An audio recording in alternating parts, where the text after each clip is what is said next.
Saudara-saudaraku muslimin dan muslimat, yang ini ingin saya sampaikan. Ketika kita berbicara tentang hari Natal, atau ketika kita berbicara tentang malam tahun baru, ya, kemudian kita mengingatkan muslimin untuk tidak ikut-ikutan, selalu kita akan dilakopi sebagai orang yang tidak bertoleransi. Pertama, Anda jangan pernah mengajarkan Islam tentang bertoleransi.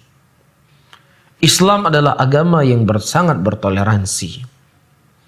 Ribuan tahun yang lalu, Nabi kami Nabi Muhammad sallallahu alaihi wasallam telah mengajarkan kepada kita semuanya bagaimana cara bertoleransi kepada makhluk yang tidak punya akal.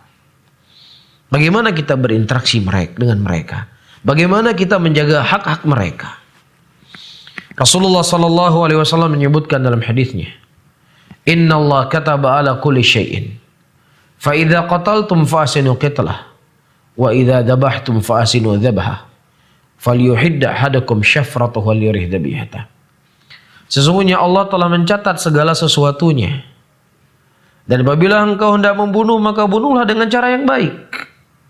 Dan apabila engkau hendak menyembelih, maka sembelihlah dengan cara yang baik, yaitu dengan kalian menajamkan pisau-pisau kalian agar hewan yang kalian sembelih itu bisa mati dalam keadaan tenang. Ribuan tahun yang lalu agama kami sudah mengajarkan bagaimana cara kita berinteraksi dengan hewan.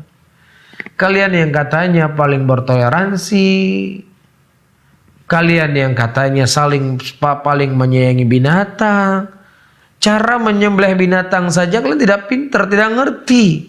Justru kezaliman yang kalian buat kepada binatang. Bagaimana ditusuk dengan besi, kemaluan hewan yang hendak mereka makan, dalam keadaan hewan itu masih hidup, dia bakar di atas api. Auzubillah. Ya, belum lagi dia giling seekor sapi, digiling, dari kakinya tergiling sampai ke badannya. Ini tentunya zalim. Sekali lagi saya katakan, Anda jangan mengajarkan orang Islam bagaimana cara bertoleransi.